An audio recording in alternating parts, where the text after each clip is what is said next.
la soirée, on a une deuxième aventure littéraire à la confluence de la poésie, du slam, des lectures que nous a concocté la pharmacie des mots.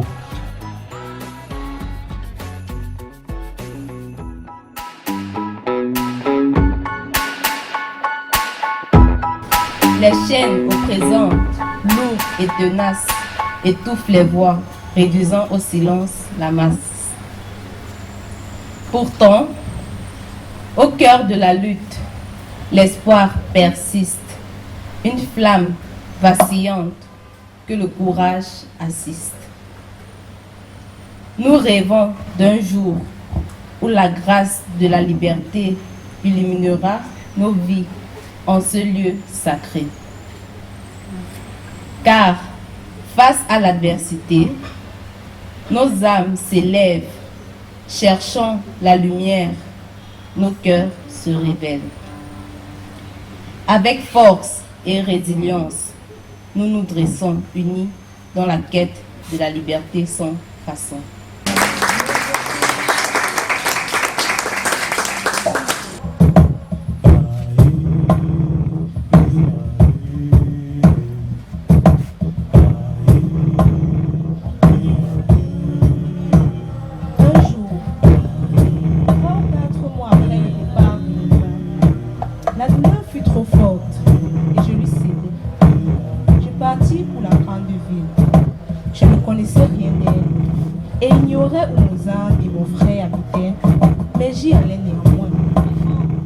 J'y arrivais après un jour et une nuit de voyage.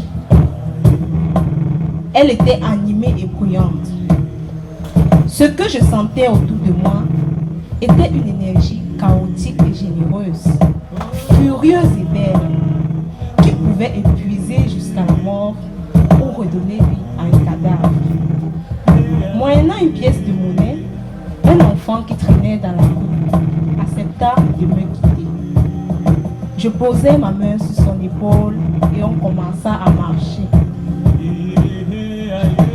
Il me demanda où je voulais qu'il m'amène. Je lui dis d'aller vers le quartier des Blancs. Des odeurs de dépotoirs et de pourriture me pleuраient avant que celle de la mer, trouant parfois les pères tumultes urbains, vint me soulager.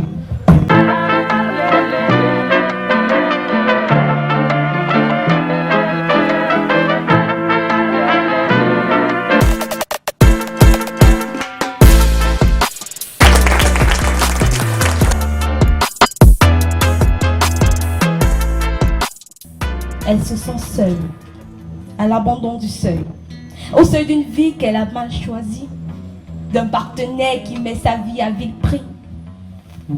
Le mouchoir devient pour elle un pansement, car derrière celui-ci, à sa famille, raconte tout sagement.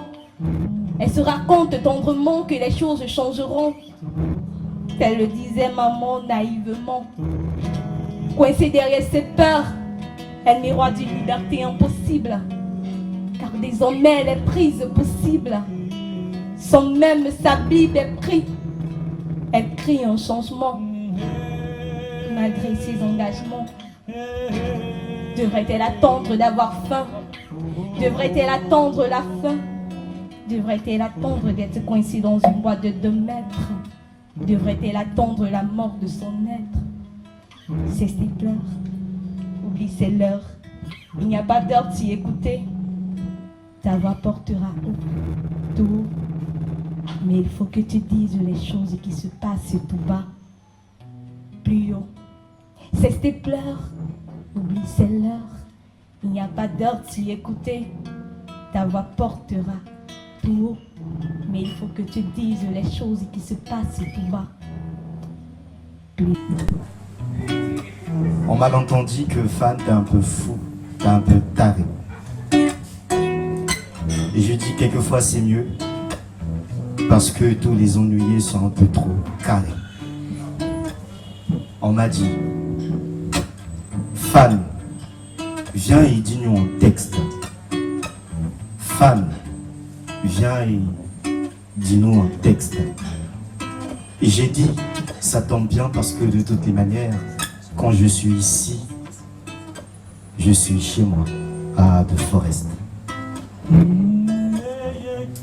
On m'a dit, Fan, viens et essaie d'amuser la galerie. Et j'ai dit, ça tombe bien parce que dans ma tête, j'ai une mosaïque d'images, plein de tableaux et de poésie. On m'a dit, Fan, viens et prends l'instrument, prends-le par la main, prends-le, entraîne-le. Et j'ai dit, ça tombe bien, parce que je rêvais toujours d'un petit frère, et je l'ai eu.